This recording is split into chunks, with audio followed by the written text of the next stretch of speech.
नमो नमः, नमस्कारः, वंदे संस्कृत मातरम।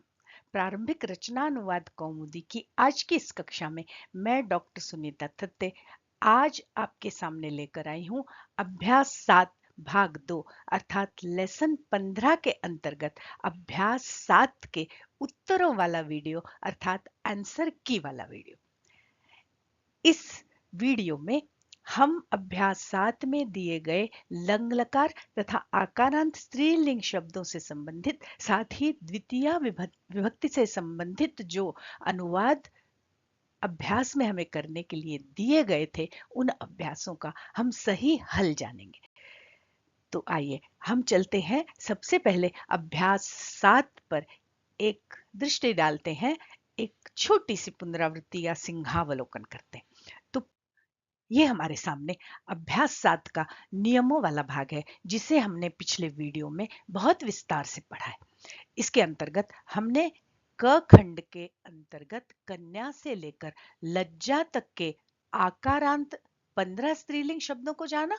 साथ ही एक नए गण की धातु हमने सीखी, चुरादिगण, ख खंड के अंतर्गत, जिसके रूप चलाते समय एक बीच में य का आगम हो जाता है और चुरति चुरता या चिंतति चिंतता रूप नहीं बनते, एक य बीच में आता है। चोरयति, चिंतयति, कथयति, भक्षयति, रचयति ऐसे रूप बनते हैं।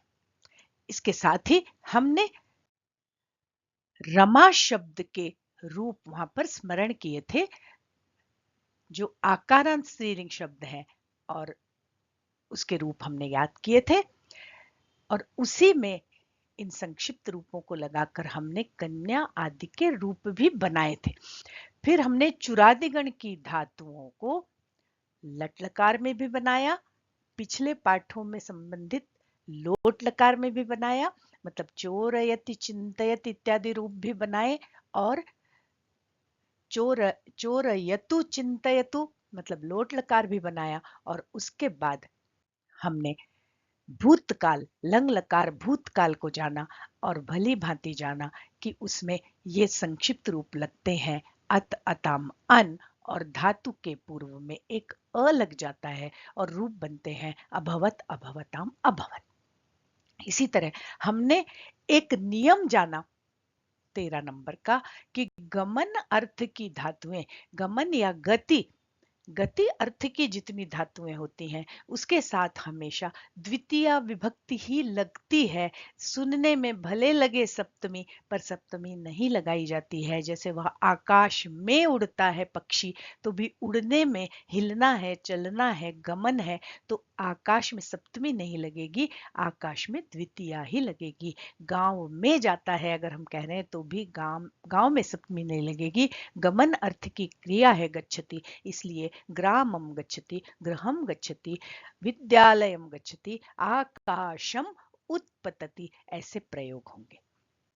इसके बाद हमने जाना कि संस्कृत में क्रिया या धातु के 10 प्रकार के रूप बनते हैं, उन्हें लकार कहते हैं। और वे 10 लकार कौन से हैं और लट लोट लंग विधिलिंग लृट इत्यादि का क्या अर्थ है, किस अर्थ में प्रयुक्त होते हैं, इसके ऊपर एक वीडियो मैं यहाँ आई बटन पर लगा रही हूँ जिसमें इसकी विस्तार से जानकारी दी है, तो आप वहां क्लिक करके उस वीडियो को अवश्य देखिएगा। आज हमें पढ़ना है लंग लकार, मतलब हम पहले इसे पढ़ चुके हैं पिछले वीडियो में। आज लंग लकार भूतकाल से संबंधित अनुवाद जो आपने अपनी कॉपी में किए हैं, इस वीडियो के माध्यम से हमें उसके उत्तरों की जांच करनी है। तो ये आइए अब हमारे अभ्यास 7 का दूसरा पेज हमारे सामने है, मतलब क्रियात्मक वाला पेज जिसमें उदाहरण के कुछ वाक्य हैं और ये वाक्य भी हम पिछले वीडियो में देख चुके हैं। उसने पुस्तक पढ़ी, सह पुस्तकम अपठत, तू गांव गया, त्वम ग्रामम अगच्छ, प्रजा नृपम अनमत, प्रजा ने नृप को नमस्कार किया, या सह आगच्छत, वह आया। तो अगर आपने वह वीडियो पुराना वाला नहीं देखा है, मतलब लेसन 14 का वीडियो अगर आपने नहीं देखा है, तो नियमों वाला वह वीडियो पहले देखिए, अनुवाद कीजिए और फिर उत्तरों वाले इस वीडियो को देखकर अपने किए हुए उत्तरों की जांच कीजिए। तो ये हमारे सामने संस्कृत बनाने के लिए क से लेकर घ तक के 4 खंडों में लगभग 25 अनुवाद हैं। यहाँ तक तो ग तक तो सारे लंग लकार के अनुवाद हैं, और फिर यहाँ घ से माने 21 से 25 तक के जो वाक्य हैं वो दूसरे लकारों में भी है, तो इनका हमें अनुवाद करना था। आशा है आप लोगों ने अनुवाद कर लिया होगा। अब आइए अपने उत्तरों की जांच कीजिए। पर इस प्रश्न को हल करने से पहले इस पृष्ठ पर देखिए, कुछ कार्य करने को लिए कहा है। तो शब्द रूप और धातु रूप लिखने हैं, तो मुझे लगता है अनुवाद करने से पहले यदि आप पूरे शब्द रूप और धातु रूपों को चला लेंगे, देख लेंगे, तो आपके लिए अनुवाद करना सरल हो जाएगा। तो आइए हम पहले ग खंड के अंतर्गत देखते हैं कि इन शब्दों के पूरे रूप लिखो। रमा, बालिका, लता, विद्या, अजा, माला और गंगा। तो यहाँ पर मैंने कुछ 4-5 शब्दों के शब्द रूप बना दिए हैं। उसी के आधार पर आप बाकी के शब्द रूप भी बना सकते हैं। और हाँ, शब्द रूप आकारांत शब्द रूपों से संबंधित वीडियो मैं आई बटन पर लगा रही हूँ। आप उसको यदि देख लेंगे तो आकारांत शब्द रूपों को आप बड़ी आसानी से बिना रटे बना सकते हैं और समझ सकते हैं। देखिए यहाँ पर है रमा के शब्द रूप, जो आकारांत स्त्रीलिंग शब्द है। तो इसके रूप कैसे चलेंगे वो यहाँ पर लिखे हुए हैं। आप लोग मेरे साथ बोलिए तो आपकी भी प्रैक्टिस हो जाइए। चलिए, रमा रमे रमाहा, रमाम रमे रमाहा, रमया रमाभ्यम रमाभि, रमायै रमाभ्यम रमाभ्य, रमायाः रमाभ्यम रमाभ्य, रमायाः रमयोः रमाणाम, रमायां रमयोः रमासु, हे रमे हे रमे हे रमाहा। चलिए अब दूसरा शब्द रूप देख, बालिका। बोलिए मेरे साथ, बालिका बालिके बालिकाः, बालिकां बालिके बालिकाः, बालिकया बालिकाभ्यं बालिकाभिः, बालिकायै बालिकाभ्यं बालिकाभ्यः, बालिकायाः बालिकाभ्यं बालिकाभ्यः, बालिकायाः बालिकयोः बालिकानां, बालिकायां बालिकयोः बालिकासु, हे बालिके हे बालिके हे बालिकाः। अब देखिए अगले भी शब्द रूप मैं आपको जो बने हुए हैं वो दिखा रही हूँ। यहाँ पर लता के शब्द रूप है, लता लते लताः, लताम लते लता। इनको भी आप लोग ऊंची आवाज में स्पष्ट उच्चारण करके पढ़िए तो आपको याद हो जाएंगे। लता लते लताः, लताम लते लताः, लतया लताभ्यं लताभिः, लतायै लताभ्यं लताभ्यः, लतायाः लताभ्यं लताभ्यः, लतायाः लतयोः लतानां, लतायां लतयोः लतासु, हे लते हे लते हे लताः। इसी तरह यहाँ पर आगे अजा के शब्द रूप है। इसको भी आप पॉज करके बोलिए, याद कीजिए। और एक शब्द रूप और आपके लिए मैंने बना दिया है, माला आकारांत स्त्रीलिंग शब्द, माला माले मालाहा, माला माले मालाहा। तो इन सारे शब्द रूपों को आप लोग पॉज करके 2 बार 3 बार 4 बार यदि बोलेंगे तो फिर आपको अलग से याद करने की आवश्यकता नहीं पड़ेगी और आपको ये सारे शब्द रूप अच्छे से याद हो जाएंगे। अब हम चलते हैं अगले प्रश्न पर। तो यहाँ जो अगला प्रश्न है घ, वो धातु रूपों से संबंधित है। और यहाँ पर देखिए कुछ धातुएं बताई हैं और उनका हमें लंग लकार लिखना है। भू, पठ, गम, लिख, वद, दृश्य, स्था, पा, घ्रा, चुर, कथ और भक्ष।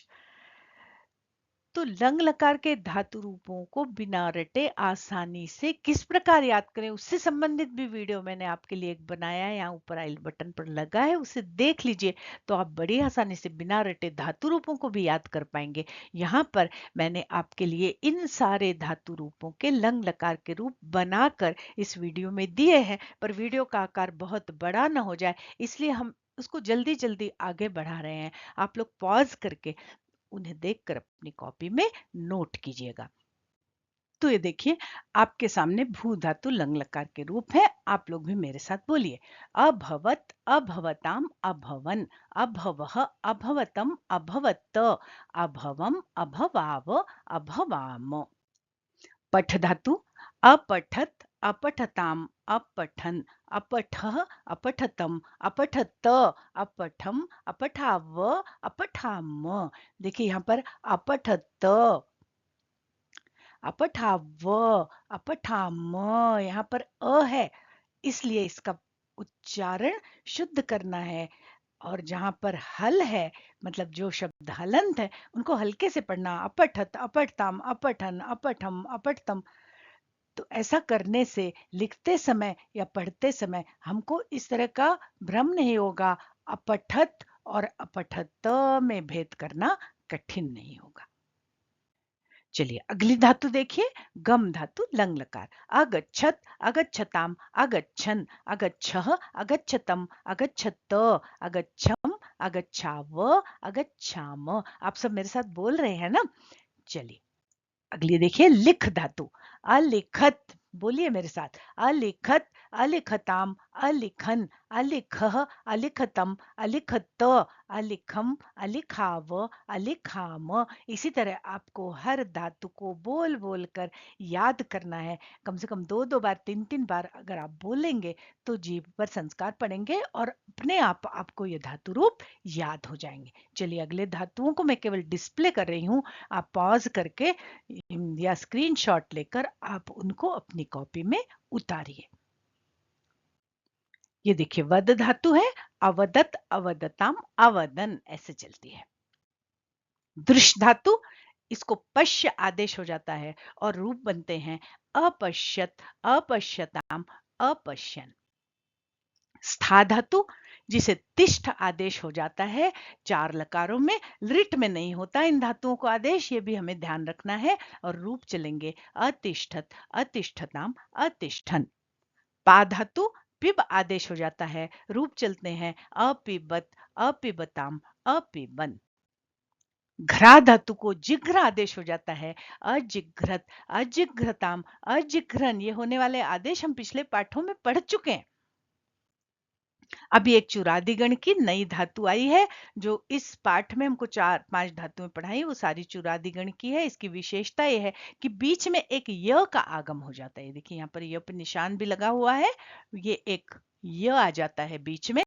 तो अचोरयत, यहाँ पर चू को भी चो हो जाता है, गुण हो जाता है संधि के नियमों से, और रूप हमारे बनते हैं अचोरयत, अचोरयताम, अचोरयन, अचोरयः, अचोरयतम, अचोरयत। देखिए एक ये आ रहा है, अचोरयम, अचोरयाव, अचोरयाम। अगली धातु देखिए कथ। ये भी चुरादिगण की है, इसलिए इसमें भी एक य आएगा।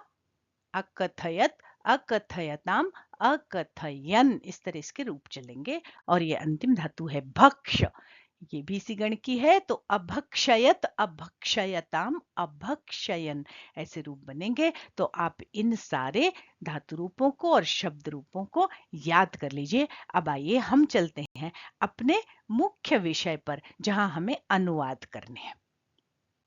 तो ये अनुवाद का पेज है, इसको हमने टाइप करके बड़े अक्षरों में ले लिया है। तो चलिए हम उस पेज पर चलते हैं।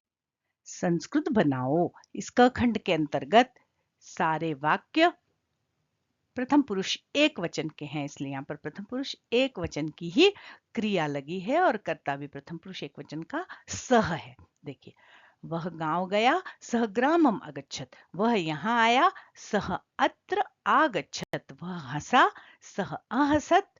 वह बोला, सह अवदत। और उसने विद्या पढ़ी, सह विद्याम अपठत।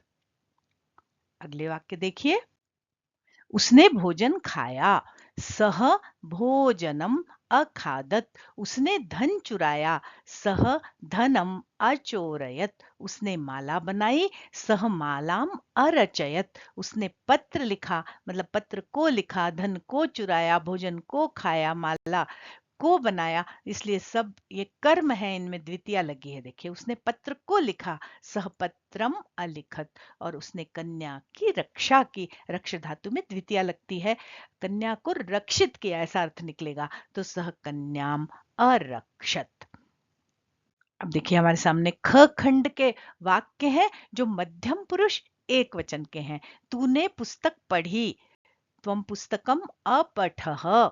तूने कन्या देखी, त्वम कन्याम अपश्यः, है ना, मध्यम पुरुष एक वचन में अपठः, अपश्यः, अगच्छः, अपिबः, ऐसे रूप बनते हैं ना। अपठत, अपठताम, अपठन, अपठः।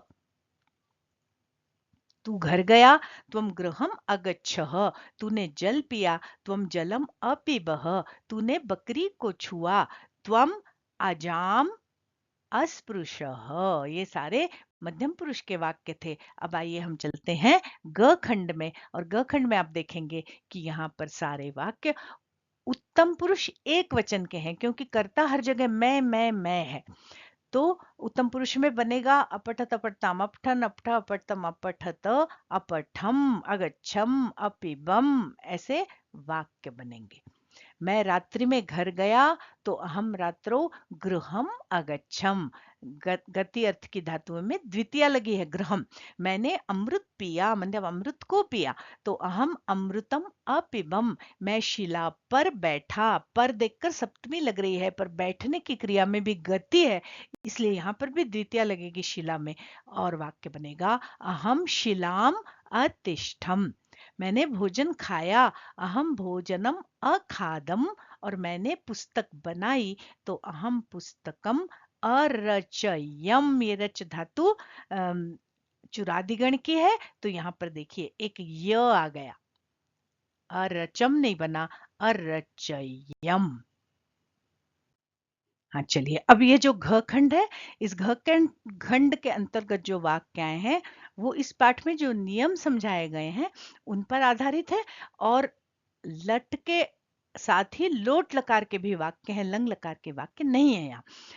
कन्या लज्जा करती है तो कन्या लज्जाम करोति। शिष्य क्षमा चाहता है, चाहने के लिए इश धातु हमने पढ़ी थी, तो शिष्य क्षमाम इच्छति। मालाएं और जटाएं यहाँ हैं, तो मालाह जटाह, लता लते लताः, जटा जटे जटाः च अत्र सन्ति, बहुत सारी हैं तो सन्ति हो गया। गंगा और यमुना को देखो, गंगाम, गंगा को और यमुना को दोनों में द्वितीय लगेगी, गंगाम यमुनाम च पश्य। देखिए यहाँ लोट लकार का वाक्य आ गया। बकरी घर जाती है, अजा गृहम गच्छति। अब अगला प्रश्न देखिए, अगले प्रश्न में कह रहे हैं कि वो क ख ग, जो दूसरे का क ख ग जिसको भी हमने बहुवचन में बदला है, अब उसी को लट और लोट में हमको बदलना है। तो ये देखिए, हम संस्कृत बना चुके हैं एक वचन में, अब इन वाक्यों को हमको बहुवचन बनाना है। सह ग्रामम अगच्छत, वह गांव गया, वे सब गांव गए, तो सह तौते और अगच्छत अगच्छताम अगच्छन, सह ग्रामम अगच्छत ते ग्रामम अगच्छन।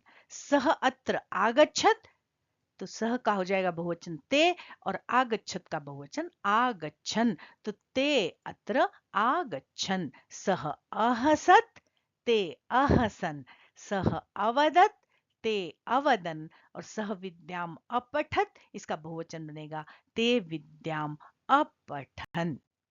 अगला देखिए, सह अगच्छत तो ते अगच्छन, सह धनम अचोरयत, उसने धन चुराया, उन सब ने धन चुराया, तो सह तौते ते धनम अचोरयन। सह मालाम अरचयत ते मालाम अरचयन। अब इसको माला को अपन बहुवचन में भी ले जा सकते हैं, माला माले माला, मालाम माले मालाहा ते मालाह अरचयन, ऐसा भी बना सकते हैं। सह पत्रम अलिखत ते पत्रम अलिखन, या पत्र को भी बहुवचन में ते पत्राणि अलिखन। सह कन्याम अरक्षत ते कन्याम आरक्षण, या फिर कन्या को बहुवचन में ले जाके ते कन्याः आरक्षण, उन्होंने कन्याओं की रक्षा की। तो इस तरह से ये प्रथम पुरुष के वाक्य हो गए। अब आपके सामने मध्यम पुरुष के वाक्य है। त्वम पुस्तकम अपठः, तुमने पुस्तक पढ़ी, तुम सबने पुस्तकें पढ़ी, या तुम सबने पुस्तक पढ़ी, तो त्वम पुस्तकम अपठः, तो यूयम पुस्तकम अपठत। अब पुस्तकम की जगह हम पुस्तकानि भी लिख सकते हैं। त्वम कन्याम अपश्यः, तुमने कन्या को देखा, तुम सबने कन्या को देखा। यूयम कन्याम अपश्यत। तम गृहम अगच्छः, यूयम गृहम अगच्छत, तुम सब घर गए। त्वम जलम अपिबः, तुमने जल पिया। यूयम जलम अपिबत, तुम सबने जल पिया। त्वम अजाम अस्पृशः, तुमने अजा को बकरी को स्पर्श किया छुआ, तुम सब ने बकरी को छुआ, यूयम अजाम अस्पृशत। अब ग खंड के अंतर्गत देखिए, अहम शब्द है, मतलब उत्तम पुरुष का करता है, एक वचन, इसको बहुवचन में बदलना है। अहम रात्रौ गृहम अगच्छम, मैं रात को घर गया, हम सब रात को घर गए। वयम रात्रौ गृहम अगच्छाम। अहम अमृतम अपिबम, वयम अमृतम अपिबाम। अहम शिलाम अतिष्ठम, वयम शिलाम अतिष्ठाम। अहम भोजनम अखादम, मैंने भोजन किया, हम सब ने भोजन किया। वयम भोजनम अखादाम। अहम पुस्तकम अरचयम, मैंने पुस्तक रची, हम सब ने पुस्तक रची, तो वयम पुस्तकम अरचयाम। इस तरह से हमने क ख ग को बहुवचन में बदल दिया। अब हम अगला प्रश्न देखते हैं। यहाँ पर कह रहे हैं कि क ख ग के इन्हीं वाक्यों को, जो एक वचन से हमने बहुवचन बदला, उस एक वचन के वाक्य को हमको लट और लोट में बदलना है। तो बहुत ही सरल काम है, हमको केवल क्रिया बदलनी होगी। तो पहले हम चलिए लंग से लट में बदलते हैं।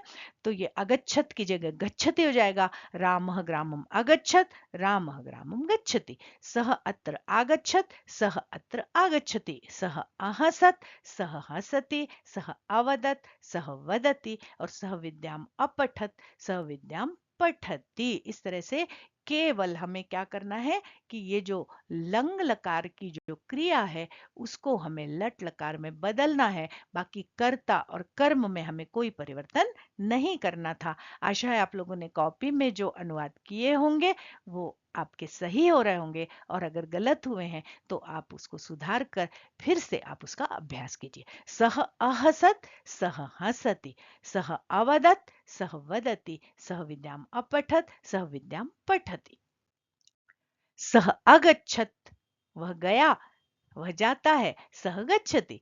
सह धनम अचोरयत, उसने चुराया, वह चुराता है। सह धनम चोरयति। सह मालाम अरचयत, सह मालाम रचयति। सह पत्रम अलिखत, सह पत्रम लिखति।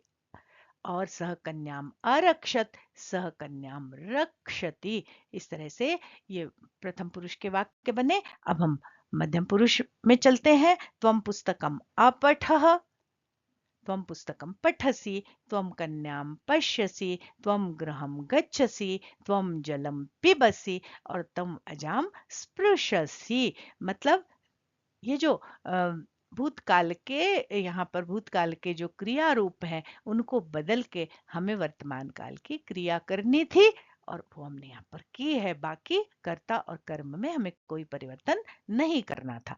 अब देखिए उत्तम पुरुष के वाक्य। अहम रात्रौ गृहम अगच्छम, मैं रात को घर गया, मैं रात को घर जाता हूँ। अहम रात्रौ गृहम गच्छामि। अहम अमृतम अपिबम, अहम अमृतम पिबामि। अहम शिलाम अतिष्ठम, अहम शिलाम तिष्ठामि। अहम भोजनम अखादम, अहम भोजनम खादामि। और अहम पुस्तकम अरचयम, अहम पुस्तकम रचयामि। इस तरह से हमने ये लट लकार में वाक्य बना लिए। अब हमको इन्हीं वाक्यों को लंग लकार से लोट लकार में बनाना है। तो फिर क्या करेंगे हम? लंग से लोट में बदलो, तो वही प्रक्रिया हमको अपनानी है। बस ये जो अगच्छत इत्यादि लंग लकार के रूप हैं, इन रूपों को बदल के हमको लोट लकार के रूप बनाना है।